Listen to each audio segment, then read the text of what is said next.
Okay, hello everybody. So thanks for joining me today. What we're going to discuss now is we're moving into Chapter 2, Section 5. And what Chapter 2, Section 5 deals with is mostly about transformations of functions. Now, you may or may not have discussed this a bit in Algebra 2 last year. But what we're going to discuss really in depth is how, when you manipulate equations, how it affects the graph. And there's some very concrete rules that are followed that tell us what happens. If you recall, in the last section, I introduced to you the 8 parent functions. And what we're going to be doing with those is we're going to be manipulating their graphs and using transformations. So that's why it's important, as I said in the previous videos, that you should know all 8 of those functions and how to do a rough sketch of the shape of those graphs. So whenever we now talk about these transformations, you're going to be able to visualize what the graph would look like. So let's get started. What we want to talk about first is called rigid transformations. And what rigid transformations do is they maintain the original shape of the graph. They do not distort the graph shape at all. They simply move the graph left, right, up, or down. And it's pretty simple concept to understand that if you add and subtract numbers, it's going to move the graph around. Now, where the addition and the subtraction happen within the equation is what determines whether the graph moves up or down.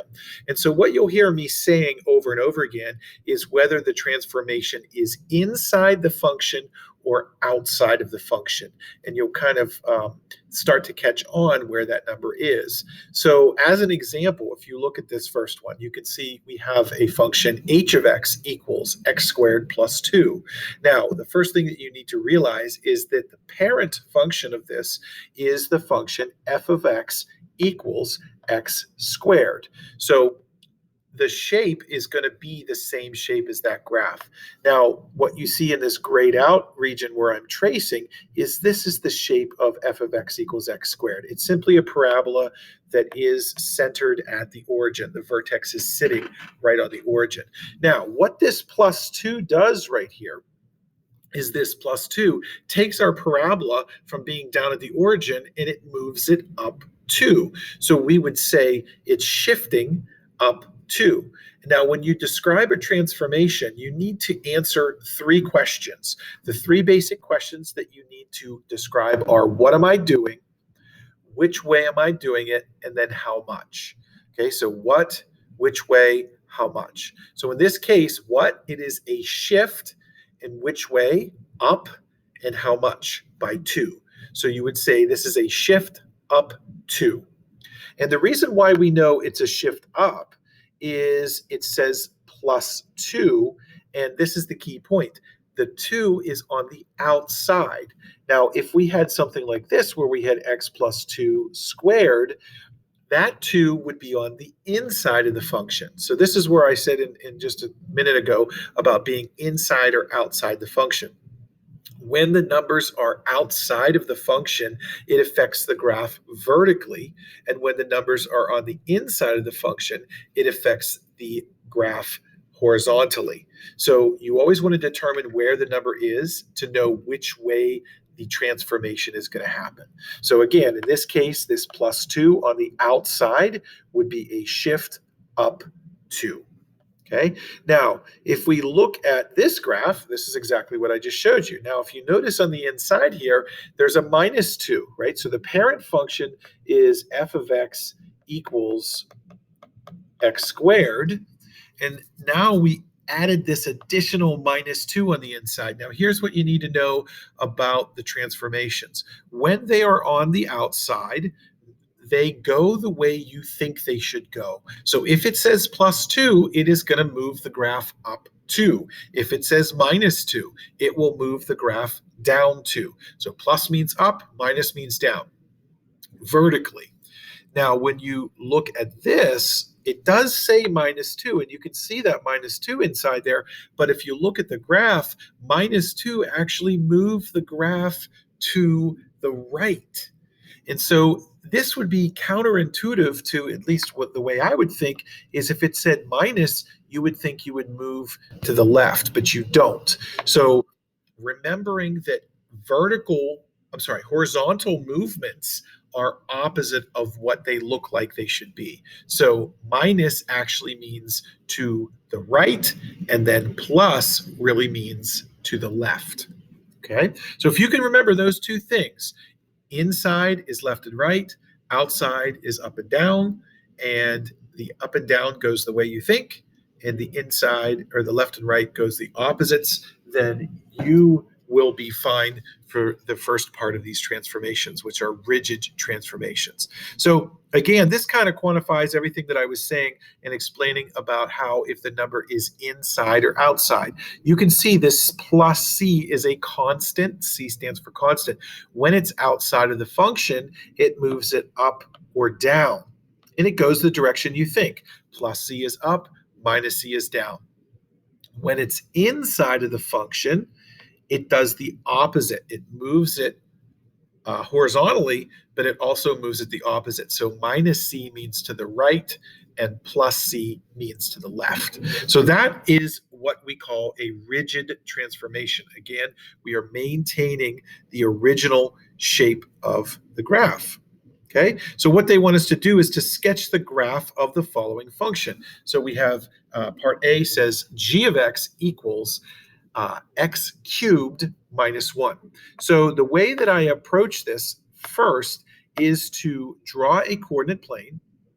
And once I draw my coordinate plane, I'm going to go ahead and sketch the graph of the parent function, which is the function that has not been shifted or transformed at all. So if you recall the graph of x cubed, I will draw in red. So x cubed from the origin goes up like this, and from the origin right here goes down like that. So there's our basic graph of x cubed. The main point that I want you to pay attention to is this point right here at the origin. That's kind of the point, it's not an inflection point, but it's kind of where the graph transitions over. So what we need to do is now look at the equation and see, what is this minus 1 doing? Well, you can see I highlighted it. The minus 1 is on the outside. So since it's on the outside, it is going to affect the graph vertically. And vertical transformations do what you think they should do. So since it says minus 1, that is going to shift this graph down by 1. Remember, what am I doing? Which way? How much? What? I'm shifting. Which way? Down. How much? 1. Shift down 1. So when you describe a transformation, which you're going to have to do, that's what you would write. Shift down 1.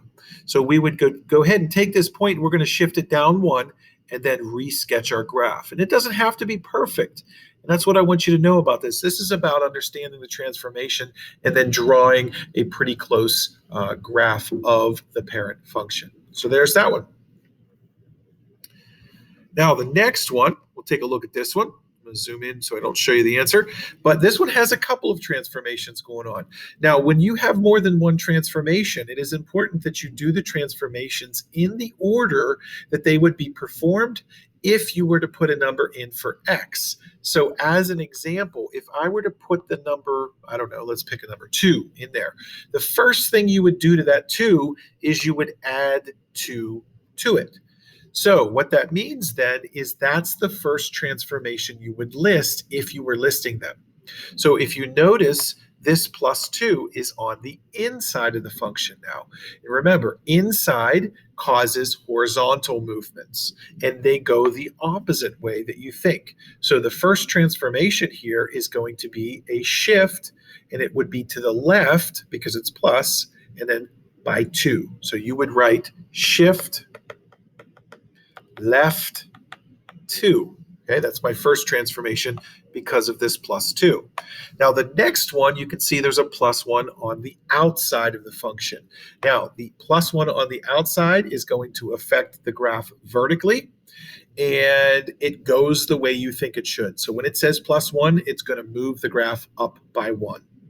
So this is going to be shift up 1. So again, I am answering 3 questions. What am I doing? shifting. Which way am I shifting? Left or right, or left and up in this case, and then how much? 2 and 1. Now, you're going to find out that we can have multiple transformations, more than just two. We can have a lot of transformations when we get into the other types that we'll talk about in another video.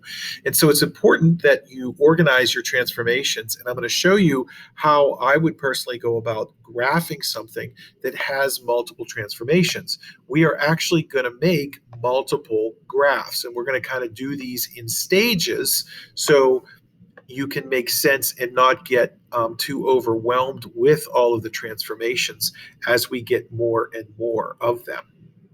Okay, so we're going to start by just graphing the parent function. And in this case, the parent function is f of x equals x to the third power again. And you can see it because it's x to the third right there. So our parent function would look simply like this. This is what x to the third looks like. Now I'm going to perform the first transformation, which is to shift left 2. So I would take that graph and I would go left. Nothing else is going to change. It's just going to shift left 2. So we'd have a graph that looks like that. Now I'm going to take that graph and I'm going to then shift that up 1. And so what I end up with last is a graph where that little inflection point is left 2, but also up 1. And it gives me this. And that is going to be the graph of h of x equals x plus 2, the quantity cubed, plus 1. So we kind of, because we had multiple transformations, we sketched multiple graphs till we progressed to the last one. You can see it matches pretty closely with the graphing calculator. Here's another one, and you can see this one is h of x equals x minus 4, the quantity squared, plus 5. So first thing we're going to do is identify what the transformations are. Then we will sketch the graph based on the transformations. So once again, if you were to put a number in here, like I put the number 10, what's the first thing you would do to that 10? You would subtract 4. So that minus 4 is the first transformation that you list. They must be listed in the correct order. The minus 4 is on the inside, and so inside is horizontal, and inside also goes the opposite of what you think. So in this case, we would say we are shifting right 4. Okay. Now we have a plus 5 on the outside. That plus 5 on the outside, because it's on the outside, it affects it vertically, and it goes the way you think. So that means that is going to shift up 5. So there are our two transformations. Once again, I'm going to go ahead and graph these in a series of transformations instead of doing them all at once. And yes, I'm aware that we probably could do both of those in the same one. But what I'm trying to show you is how we deal with when we have lots of transformations, because you could have 3 or 4 transformations at a time, and they do get a little tricky to keep track of when they get to be that many. So we're going to start with the parent function. In this case, the parent function is just x squared. So that's just going to be a simple parabola at the origin, where the vertex is on the origin.